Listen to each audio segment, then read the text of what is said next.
Hare Krishna, Krishna Krishna, Hare Hare, Hare Rama, Rama Rama, Hare Hare. Hare Krishna, Krishna Krishna, Hare Hare, Hare Rama, Rama Rama, Hare Hare, Hare Krishna, Krishna Krishna, Hare Hare, Hare Rama, Rama Rama, Hare Hare. From my perch in a tree not far from the main activities of Harinam Sankirtan,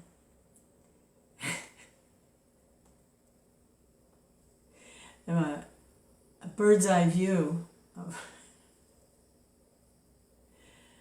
the miracles going on in the world. Hare Krishna, Krishna Krishna. It's Harinam Sankirtan.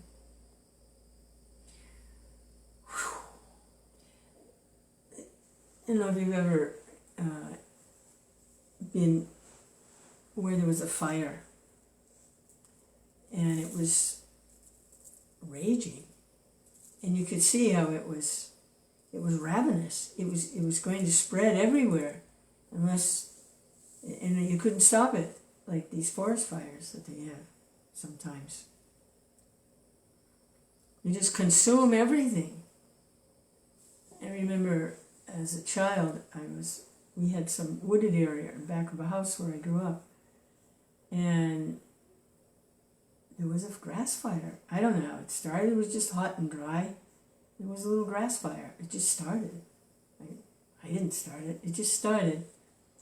And I panicked because I could see this isn't going to stop. There's nothing I can do. The fire department can't put it out.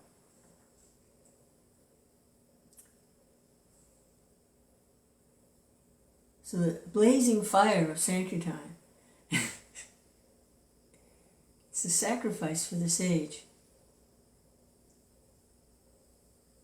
When I was thinking about that this morning, in other ages, they would have very expensive sacrificial fire ceremonies, and they used a lot of ghee, a lot of mantra chanting, and valuable things were distributed to the Brahmins and to people in general.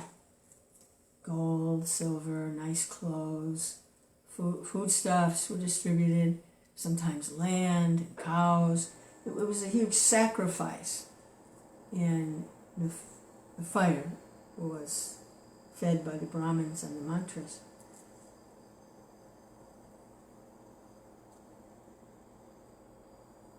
Hare Krishna. So that's not so much in this age, just a remnant of it.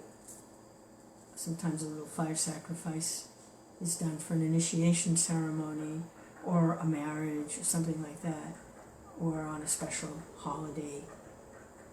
But the actual sacrifice is the fire of Sankirtan. It's a fire. Hare Krishna, Krishna Krishna, Hare Hare, Hare Rama, Rama Rama, Hare Hare. And the more this fire spreads,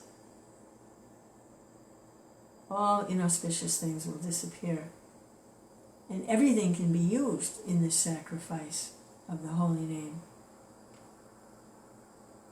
Money, property, manpower, talents, abilities, for the propagation of this fire, Sankirtan fire. Get fired up.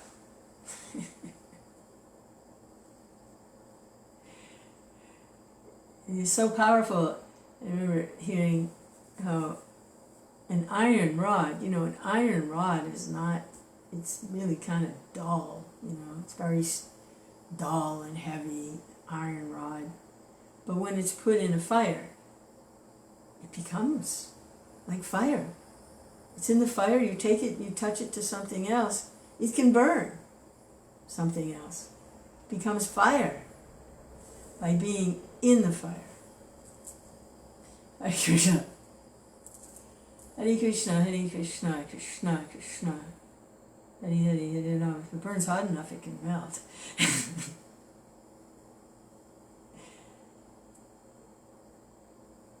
Like the heart, it's hard like iron or stone or something. And if it gets hot enough, it can melt. Even the stones can melt. Like a volcano. Molten stone. But I was thinking about Prabhupada, his unique position in this Harinam Sankirtan movement of Chaitanya Mahaprabhu, and how he's empowered in a special way. Now, there are other sanghas, there are other spiritual masters, and it's all part of the Sankirtan, and it's all wonderful. And each has a specific focus, and as the individuals resonate with that focus in these other sanghas and ashrams and teachers, then they become enlivened. But Prabhupada's position is unique in that we see how he's empowered to actually reestablish religious principles for the entire world. That's big. He's been given that potency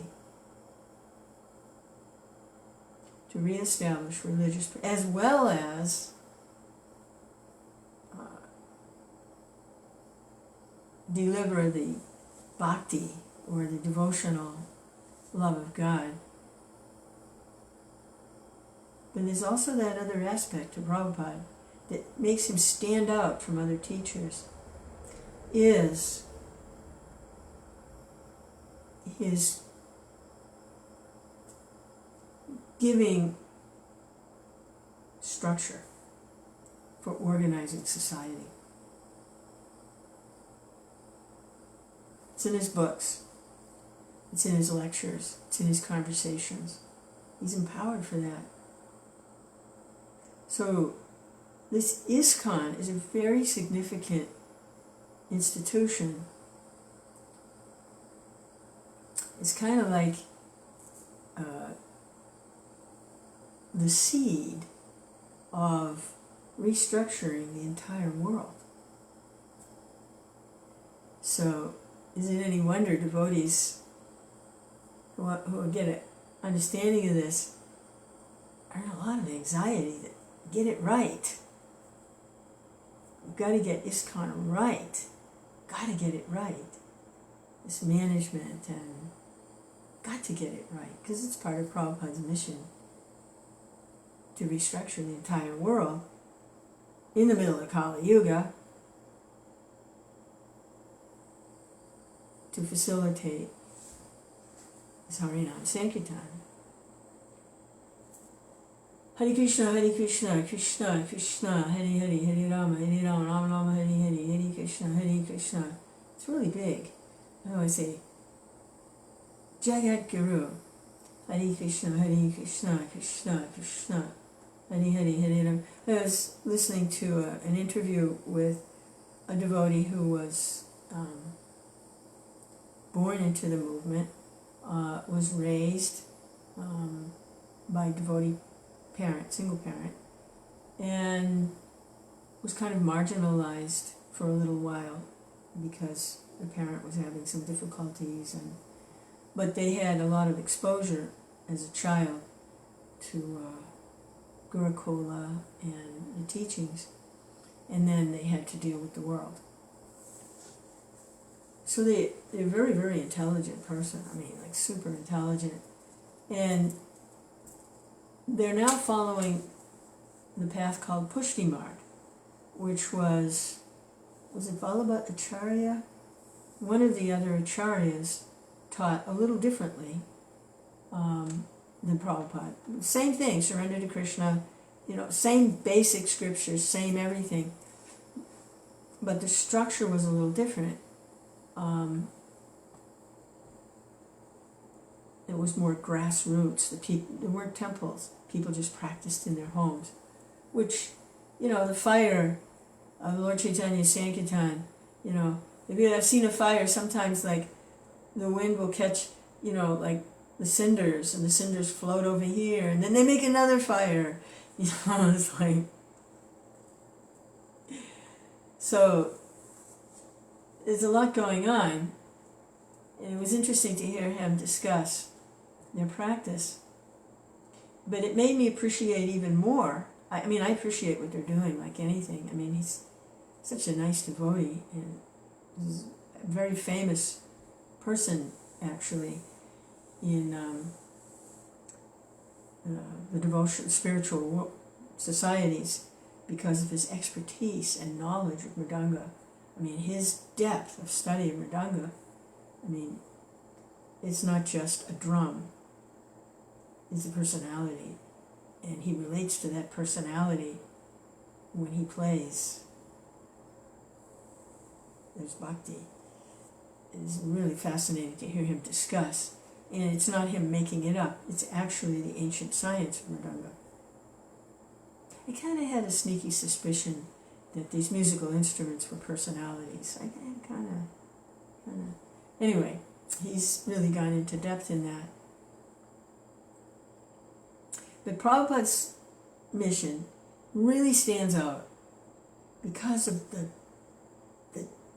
breadth of it, the expanse of it, the all-inclusiveness of it. It just really stands out. And so I'm hearing these interviews from these devotees, mostly second generation, some older disciples, but it's really, really great to hear. I have a lot of catching up to do. I've been kind of isolated and living in what I knew as the Hare Krishna movement like 50 years ago. And I see a lot of my god brothers and spiritual siblings, god sisters, they kind of stuck there a little bit. Like, that's the movement 50 years ago. No, this is the movement now. So really appreciating Namrasa's podcast. He interviews so nicely. It's so entertaining and fun to listen to these interviews and get this broad perspective of how incredible Prabhupada's potency is. Hare Krishna, Hare Krishna, Krishna Krishna. Because the more I listen, the smaller I get. I can't even see myself anymore. I'm so small.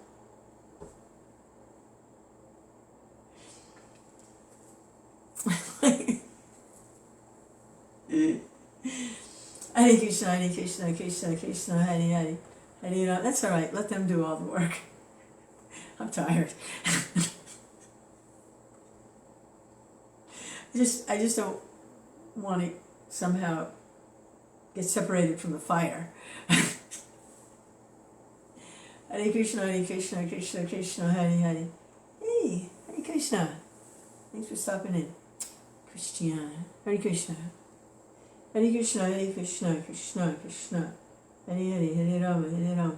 Rama Rama, Hare Hare, Hare Krishna, Hare Krishna. Krishna Krishna. Hare Hare, Hare Rama, Hare Rama. Rama Rama, Hare Hare, Hare Krishna, Hare Krishna. Krishna Krishna. Yes, the fire spreading. I gotta see here something. The print is so small. Magnifying glass. Just finished watching Kṛṣṇa Creep in New York. Wonderful. Yeah, spreading vibes. Yeah, it's reviving, this mood of getting it out to people. Yeah. Hare Krishna, Hare Krishna. Krishna, fire is actually, it's also compared to an ocean. Sankirtan is compared to an ocean. And with an ocean, sometimes, like, there's a really big wave that comes in. And then it's like, you can't tell whether the ocean's coming in or going out. You know how it kind of looks like it's receding a little bit as the tide comes in? And then there's another big wave, and it goes even further inland, and then it recedes out a little bit, but not as far as it receded before. But it's hard to tell sometimes whether it's coming in or it's going out or where'd it go. So it comes in waves, and learn how to ride these waves and swim in this wonderful ocean of love of Godhead as it's spreading. Say Sankirtan. Hare Kṛṣṇa, Hare Kṛṣṇa, Kṛṣṇa Kṛṣṇa.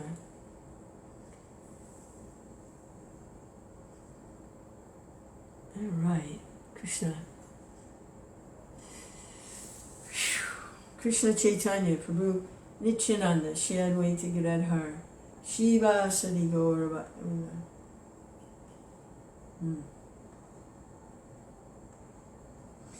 Yeah, well,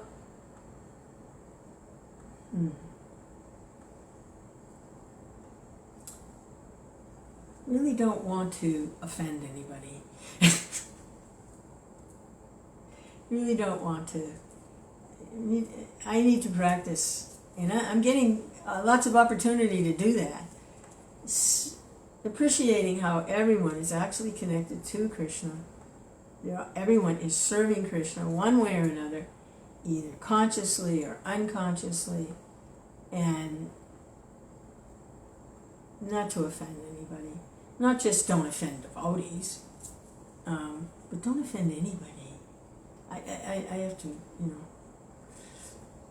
I don't have so much problem not offending people who aren't devotees, because they're really kind of innocent, and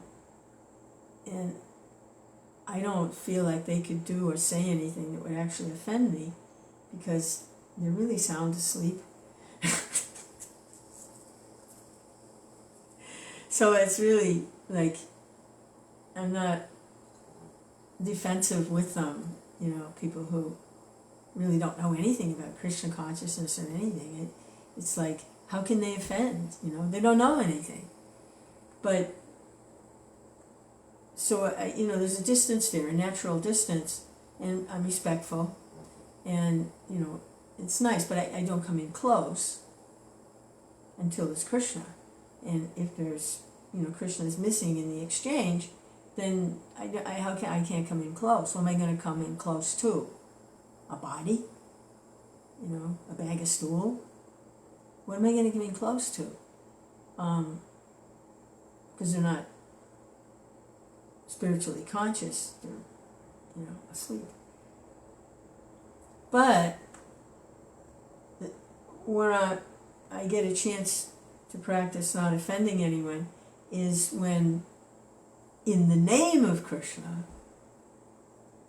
there are exchanges that go on that are confusing to me. Like, in the name of Krishna. Okay, in the name of Krishna, okay, but where's Krishna? It's like, in name only. Where's the spirit? There's another spirit at work there. The name is there, but there's another spirit at work. That's my challenge. Not just them out there, but me. Like, I have to be connected with the spirit of love of God. Me. I have to be connected.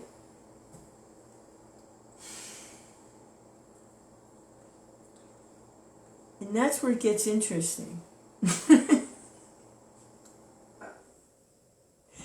That's where it gets really interesting. Krishna. Hare Kṛṣṇa, Hare Kṛṣṇa, Kṛṣṇa, Kṛṣṇa. When the internal experiences of Krishna consciousness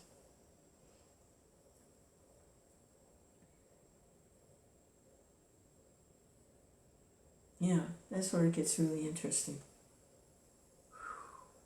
And that comes out in the association of devotees. To be honest, looking at this now, like, I used to just go out, I'd come back like this. I met Prabhupada in 67. I moved into an ashram in 71. And I stayed in the ashram full time until about, I don't know, 80 something, 1980. And then I stayed nearby, but I was out in the world, but I stayed nearby. But when I was full-time in the ashram, and also later on my own, I went and did stuff,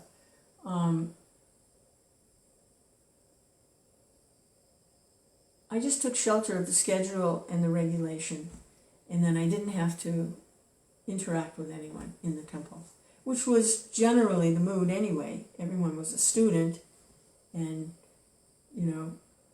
anything that isn't directly about Kṛṣṇa or Kṛṣṇa's service is Maya, so don't speak that way. It was all very kind of, everyone was marching.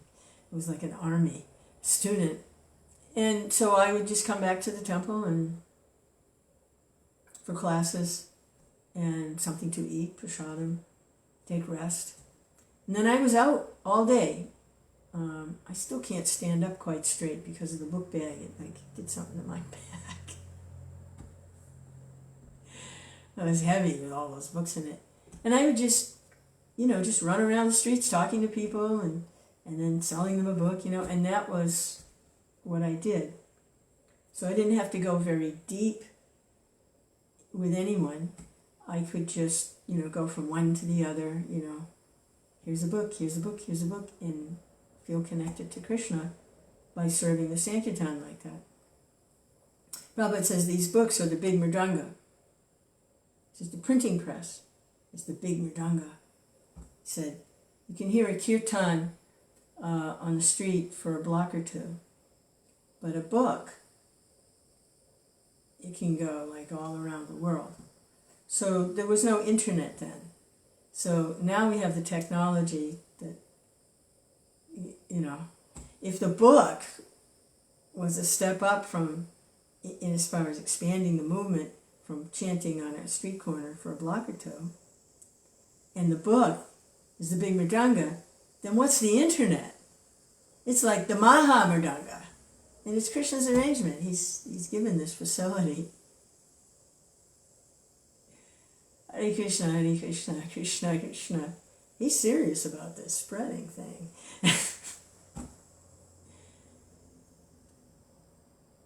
So I didn't really relate to the devotees.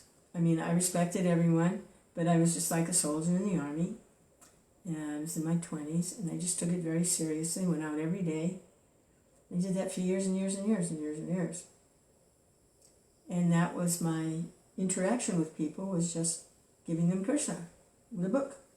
Give a donation. You believe in God, right? Well, this helps us understand a little bit more about Him. I know you're busy now, so, but take it home with you. And later, when you have a chance, you can sit down and think about things, you read it. Just a little donation, whatever you can give. It just helps with the printing. I would just say that all day long. It was fun. It was just fun. It was like, being in a kirtan all day long.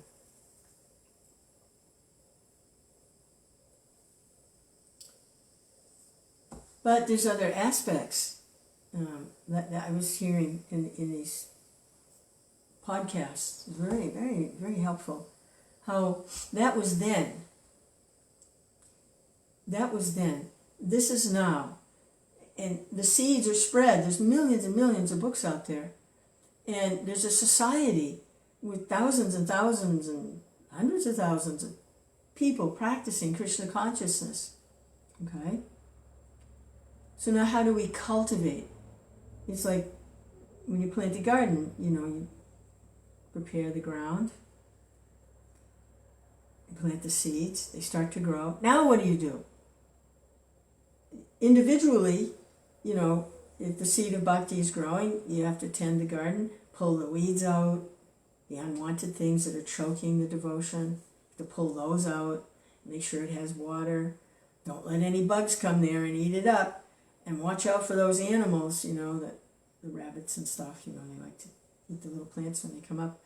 You got to protect it, put a fence around it, cultivate it, So that's an individual with their own devotion. Okay, great.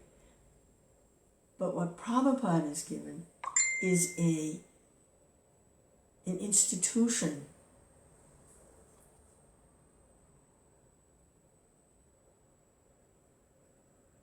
Hare Kṛṣṇa. Hare Kṛṣṇa, Hare Kṛṣṇa. Kṛṣṇa Kṛṣṇa, Hare Hare. And so that holds true for the institution also. It's a body.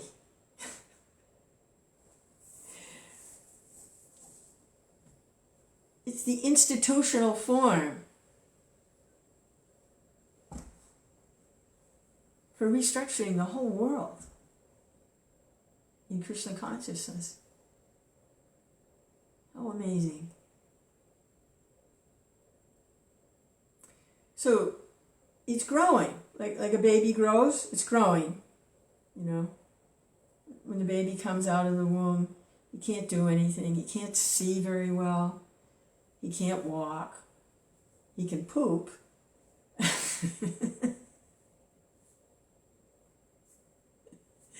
He can cry and he can poop. And he's helpless when he comes out. And so he has to be taken care of so he can grow into a strong, healthy, or she, strong, healthy individual. So society is like that. This ISKCON society is like that. Yeah. So it can grow for the guidance of the whole world, really. Not that everybody becomes a Hare Kṛṣṇa and shaves their head, but for reestablishing religious principles. That's the Nama Om Vishnu Padaya part of Prabhupada's mantra. Nama Om Vishnu Padaya. Bhagavad Gita, millennium after millennium, as time erodes the standards, I appear myself to reestablish religious principles. So I was thinking, well, okay, what are those religious principles?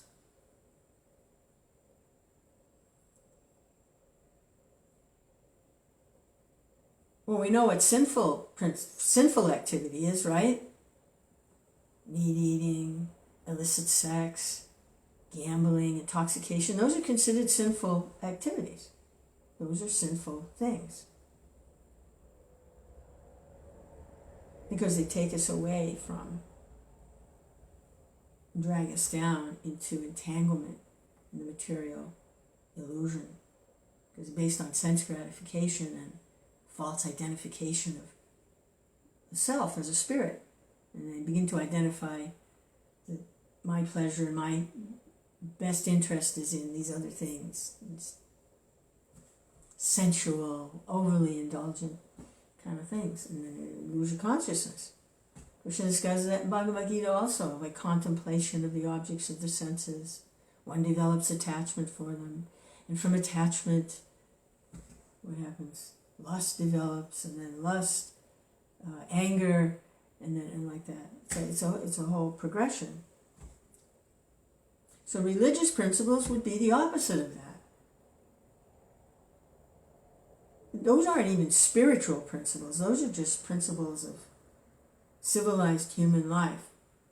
Religion is the indication of civilized human life. That's what distinguishes animal life from human life, is religion, as much as religion has problems, but Krishna's come to straighten all of that out Religion is not a bad thing, but when it's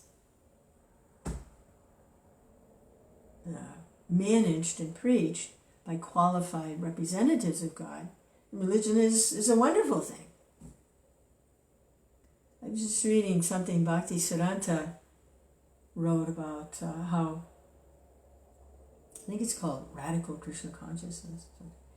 He spoke very strongly. He said all the religions of the world, from the pulpits, are atheists are speaking from the pulpits. So that's the problem.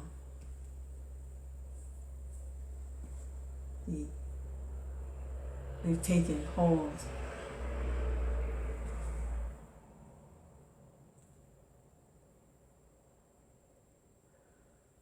Oh boy. Anyway, that's what I was thinking about this morning. Jai Agla Srila Prabhupada.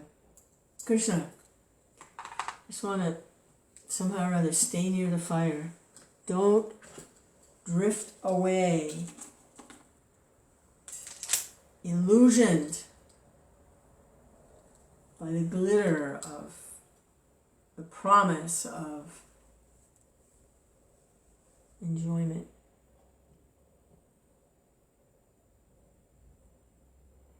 Kṛṣṇa, hey, what we got here? Kṛṣṇa, in the eyes of the Lord, all ignorance becomes ridiculous. Hare Krishna, Hare Krishna, Krishna Krishna, Hare Hare. Yeah, the Lord is very compassionate. He knows the suffering. He's very compassionate. And yeah, it's ridiculous. But the Lord has compassion. And he tries to see he devises the ways to dispel the ignorance. He sends help to dispel the ignorance. He wants to dispel it because he has love and he feels the suffering. How does he feel the suffering? Because we're part of Kṛṣṇa. If you stub your toe isn't very significant, but if you stub it, you feel pain, right?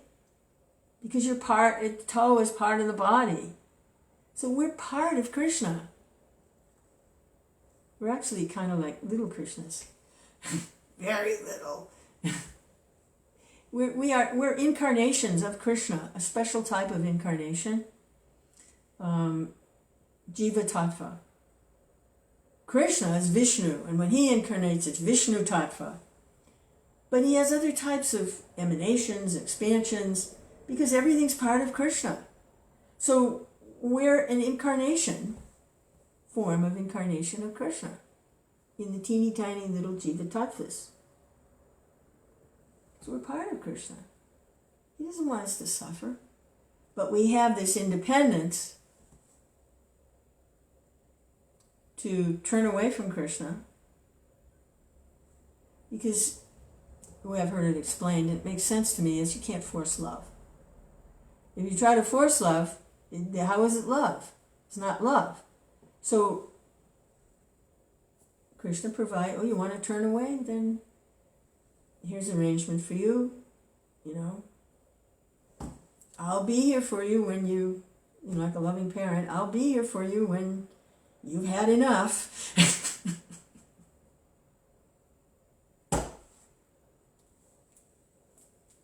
And you've had enough. How many cycles of samsara, does somebody have to go through before they've had enough? How many times do they have to go through the 8,400,000 species before they say, why am I suffering? Why do I keep dying? What's going on? What's the world about? Why is everything that I try to do, it starts out good and then it goes to poo-poo at the end? What's going on? And Krishna's there, he's trying to help. He's,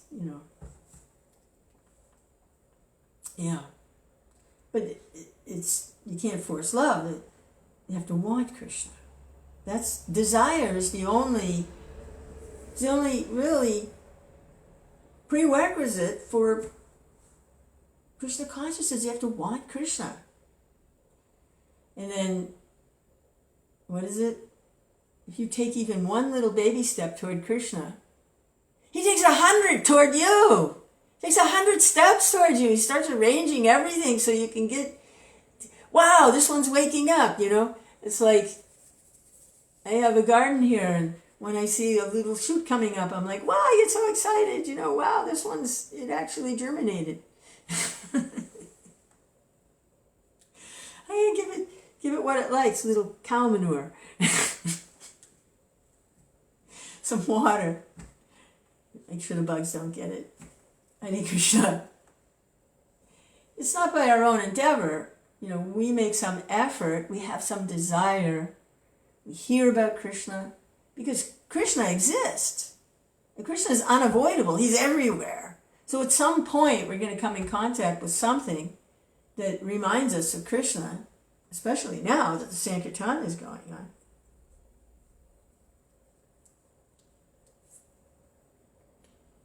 So it's kind of unavoidable right now. Isn't that wonderful? Hare Krishna, Hare Krishna, Krishna, Krishna. But I can't remember exactly how it goes, but I'll try. But the way the Sankirtan is so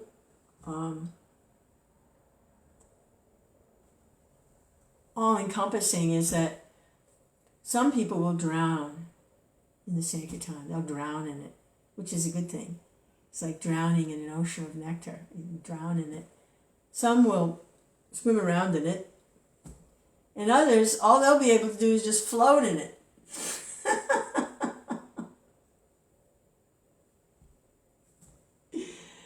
Krishna. So, nobody escapes. Either you drown, you learn to swim, or you're just going to get swept away floating on top of the thing.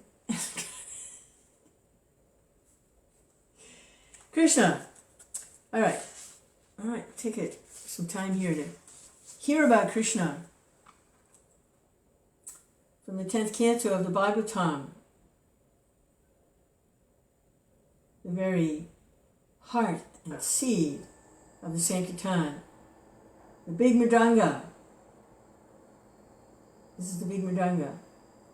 Krishna, Krishna, Krishna, Krishna. Krishna's personality, 10th canto especially.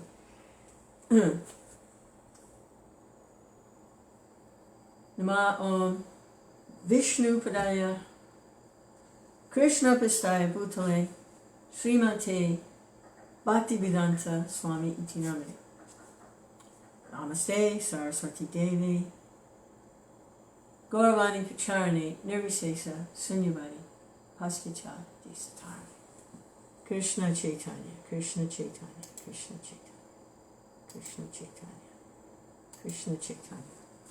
Chapter 68, the great sage Nārada visits the different homes of Lord Krishna. Okay, we're going to get to see what Krishna does in his different palaces. The great sage Nārada heard that Lord Krishna had married 16,000 wives after he had killed the demon Narakasura, sometimes called Bhamashura. Nārada became astonished that Lord Krishna had expanded himself into 16,000 forms and married these wives simultaneously in different places.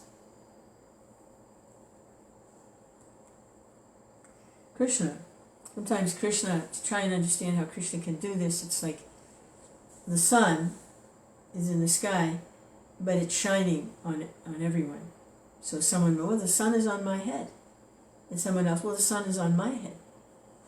So Krishna, a way to try and understand how God can do that. So he expanded, something like that. Being inquisitive as to how Krishna was managing his household affairs with so many wives, Nārada desired to see these pastimes, and so set out to visit Krishna's different homes. when Nārada arrived in Dwarka, he saw that the gardens and parks were full of various flowers of different colors, and orchards that were overloaded with a variety of fruits.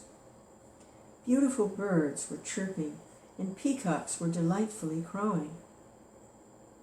There were tanks and ponds full of blue and red lotus flowers, and some of these sites were filled with various lilies. The lakes were full of nice swans and cranes, whose voices resounded everywhere. In the city, there were as many as 900,000 great palaces built. 900,000 palaces. What did Jesus say? He said, my Father has, many rooms in the mansion, or many palaces? What did he say? That saying? Anyway, the idea, you can see here the similar reference, that there are as many as 900,000 great palaces built of first-class marble with gates and doors made of silver. The posts of the houses and palaces were bedecked with jewels, such as touchstone, sapphires, and emeralds, and the floors gave off a beautiful luster. The highways, lanes, streets, crossings, and marketplace were all beautifully decorated. The whole city was full of residential homes, assembly houses, and temples, all of different architectural beauty. Okay, thanks, Lance. In my Father's house are many mansions. I thought a mansion was a house. Maybe mansions, I don't know. Hare Kṛṣṇa. I go there to prepare a place for you. Hare Kṛṣṇa, Hare Kṛṣṇa, Kṛṣṇa Kṛṣṇa, Hare Hare, Hare Rama, Hare Rama, Rama Rama, Hare Hare. Hare Kṛṣṇa. Nice. All of this made Dwarka a glowing city. The big avenues, crossings, lanes, streets, and also the thresholds of every residential house were very clean. On both sides of every path there were bushes, and at regular intervals there were large trees that shaded the avenues, so that the sunshine would not bother the passerby. In this greatly beautiful city of Dwarka, Lord Kṛṣṇa, the Supreme Personality of Godhead, had many residential quarters. The great kings and princes of the world used to visit these palaces just to worship him. Yeah, this is what a great king is like. Solomon also, in the Old Testament, his palace was built to very specific instructions from the Lord.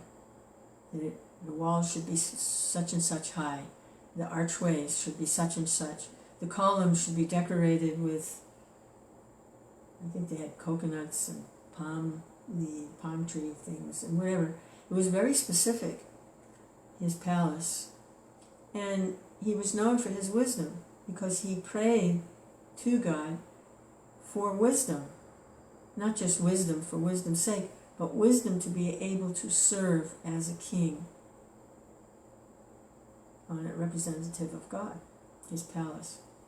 And they would come from all the other kings. They would come, and when they were in his presence, they would bow down and offer respects. They realized how saintly king he was, Solomon. He had some stuff he got entangled with after a while. But, hey, when there's a moon, what's with a spot on it, you know? What is it? Like the moon, there may be a spot on it, but Hare Kṛṣṇa. It's the moon. So this is Dwarka, Kṛṣṇa's beautiful city. The great kings and princes of the world used to visit these palaces just to worship him. The architectural plans were made personally by Vishvakarma, the engineer of the demigods, and in the construction of the palaces, he exhibited all his talents and ingenuity. These residential quarters numbered more than 16,000, and a different queen of Lord Kṛṣṇa resided in each of them. The great sage Nārada entered one of these houses and saw that the pillars were made of coral, and the ceilings were bedecked with jewels. The walls, as well as the arches between the pillars, glowed from the decorations of different kinds of sapphires. Throughout the palace, there were many canopies made by Vishvakarma that were decorated with strings of pearls. The chairs and other furniture were made of ivory, bedecked with gold and diamonds. I hope they waited for the elephants to die before they took the ivory. Or maybe they were rejuvenated in some special sacrifice or something. Anyway, chairs and furniture were made of ivory, bedecked with gold and diamonds, and jeweled lamps dissipated the darkness within the palace. There was so much incense and flavored gum burning that the scented fumes were coming out of the windows. The peacocks sitting on the steps became illusioned by the fumes, mistaking them for clouds, and began dancing jubilantly. There were many maidservants, all of whom were decorated with gold necklaces, bangles, and beautiful saris. There were also many male servants who were nicely dressed in cloaks and turbans and jeweled earrings. Beautiful as they were, the servants were all engaged in different household duties.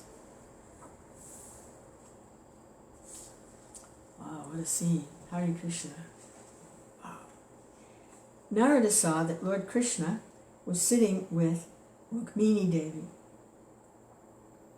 the mistress of that particular palace, who was bearing the rod of a chamara whisk.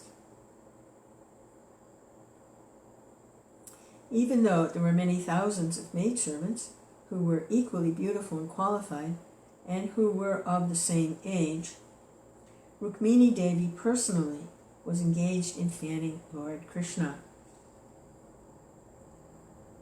Kṛṣṇa is the Supreme Personality of Godhead, worshipped even by Nārada, but still, as soon as he saw Nārada enter the palace, Kṛṣṇa got down immediately from Rukmini's bedstead and stood up to honor him. Lord Kṛṣṇa is the teacher of the whole world, and in order to instruct everyone how to respect a saintly person like Nārada, Kṛṣṇa bowed down, touching his helmet to the ground. Not only did Kṛṣṇa bow down, but he also touched the feet of Nārada and with folded hands requested him to sit on his chair. Lord Kṛṣṇa is the Supreme Personality worshipped by all devotees. He is the most worshipped spiritual master of everyone. The Ganges water, which emanates from his feet, sanctifies the three worlds. All qualified brahmanas worship him. Therefore he is called Brahmanya Dev. Brahmanya means one who fully possesses the Brahminical qualifications, which are said to be as follows. So this is the qualification of a Brahmin: truthfulness, self-control, purity, and engagement in devotional service.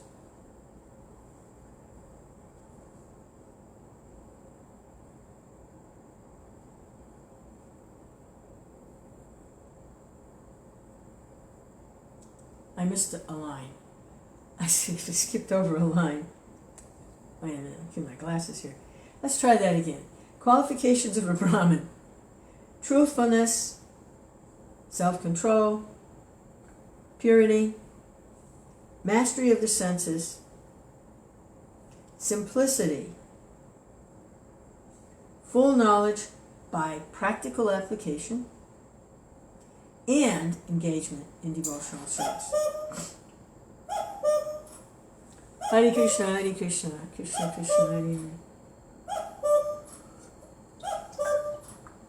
Krishna Chaitanya.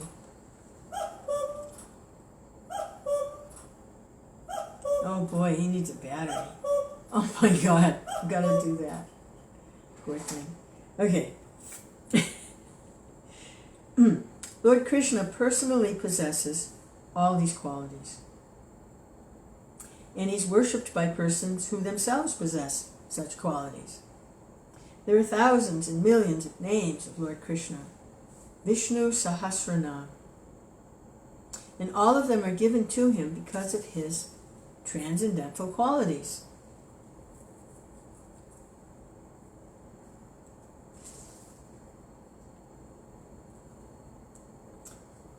There's a nice description in the Nectar of Devotion, Bhakti Rasamrita Sindhu, about how what makes Krishna, the personality of Godhead in Vrindavan, and Krishna different from Vishnu. And they have the qualities. All the incarnations, they have the qualities. But what stands out for Krishna is pastimes. Loving pastimes. There's some other things also that distinguish Krishna, the personality of Godhead, Krishna, from the personality of Godhead, other personalities of Godhead. Or Krishna's other manifestations. So these are his qualities. The Brahmins have them and Krishna has them. Lord Krishna in Dwarka enjoyed the pastimes of a perfect human being. When, therefore, he washed the feet of the sage Nārada and took the water on his head, Nārada did not object, knowing well that the Lord did so to teach everyone how to respect saintly persons. The Supreme Personality of Godhead, Krishna, who is the original Narayan and eternal friend of all living entities, thus worshipped the sage Nārada according to Vedic regulative principles. Welcoming him with sweet nectarine words, he addressed Nārada as Bhagavan, or one who is self-sufficient and possessing all kinds of knowledge, renunciation, strength, fame, beauty, and similar other opulences. He particularly asked Nārada, "What can I do in your service?" Nārada replied, "My dear Lord, this kind of behavior by your lordship is not at all astonishing, because you are the Supreme Personality of Godhead and master of all species of living entities. You are the supreme friend of all living entities. But at the same time, you're the supreme chastiser of the miscreants and the envious. I know that your lordship has descended on this earth for the proper maintenance of the whole universe. Your appearance, therefore, is not forced by any other agency, by your sweet will only. You agree to appear and disappear. It is my great fortune that I have been able to see your lotus feet today. Anyone who becomes attached to your lotus feet, who is elevated to the supreme position of neutrality, and is uncontaminated by the material modes of nature. So this position of neutrality, it's like a relieved from identifying with the material nature and having a neutral kind of, not really an intimate relationship with the Lord, but respecting the Lord is kind of neutral.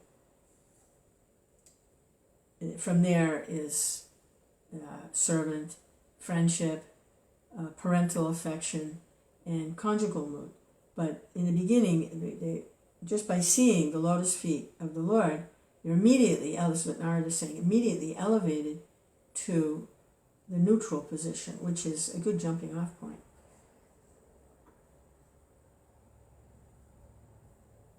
Uncontaminated by the material modes of nature. My Lord, you are unlimited. There is no limit to your opulences. Great demigods like Lord Brahma and Lord Shiva are always busy placing you within their hearts and meditating upon you. The conditioned souls who have now been put into the blind well of material existence can get out of this eternal captivity only by accepting your lotus feet. Thus, you are the only shelter of all conditioned souls. My dear Lord, you have very kindly asked what you can do for me. In answer to this, I simply request that I may not forget your lotus feet at any time. I do not care where I may be, but I pray that I may be allowed to constantly remember your lotus feet.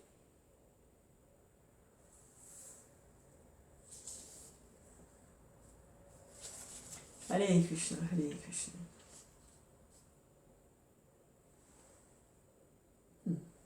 Govinda. What time is it? Oh. Yeah. I'm going to have to stop there. Hare Krishna. But I can't stop there. Because the next paragraph segues into... So Nārada just prayed like that. I pray I may be allowed to constantly remember your lotus feet wherever I am. I don't care. Just whatever the situation is, just don't let me forget you. Your lotus feet. So the next paragraph, Prabhupada. The benediction which sage Nārada asked from the Lord is the ideal prayer of all pure devotees. Want to be a pure devotee? Pray like that. Want to be a pure devotee? Pray like that. Just don't let me forget you, whatever the situation. A pure devotee never asks for any kind of material or spiritual benediction from the Lord, but his only prayer is he may not forget the lotus feet of the Lord in any condition of life. A pure devotee does not care whether he is put in heaven or hell. He is satisfied anywhere, provided he can constantly remember the lotus feet of the Lord. Lord Chaitanya also taught the same process of prayer in his Shikshastika, in which he clearly stated that all he wanted was devotional service,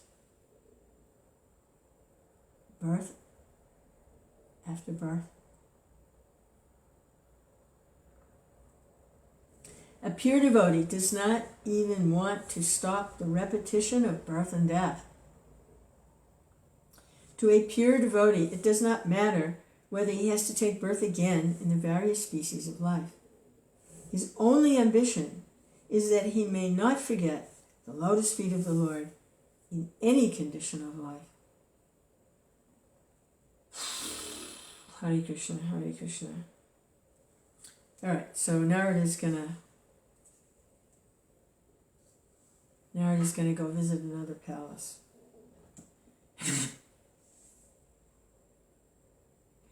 Hare Krishna. And the way to Krishna is through the devotee. So, Krishna, what is it? Bhakti Vinod Thakur prayed, I think it was Bhakti Vinod, that he doesn't care what species of life. If he has to take birth again, he doesn't care. He doesn't care if he takes birth as a bug, an insect. But he says, but it has to be in the house of a devotee.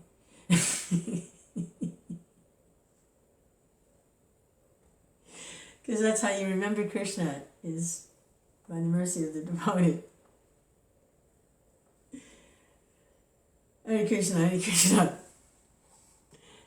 Jai Srila Prabhupada. Oh, I got a bunch of comments here.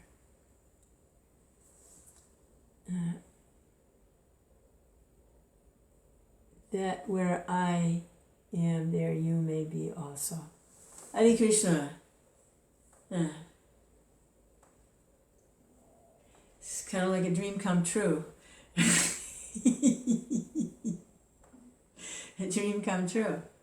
Hare Kṛṣṇa. Hare Kṛṣṇa. Hare Bol. Thank you. Hare Kṛṣṇa.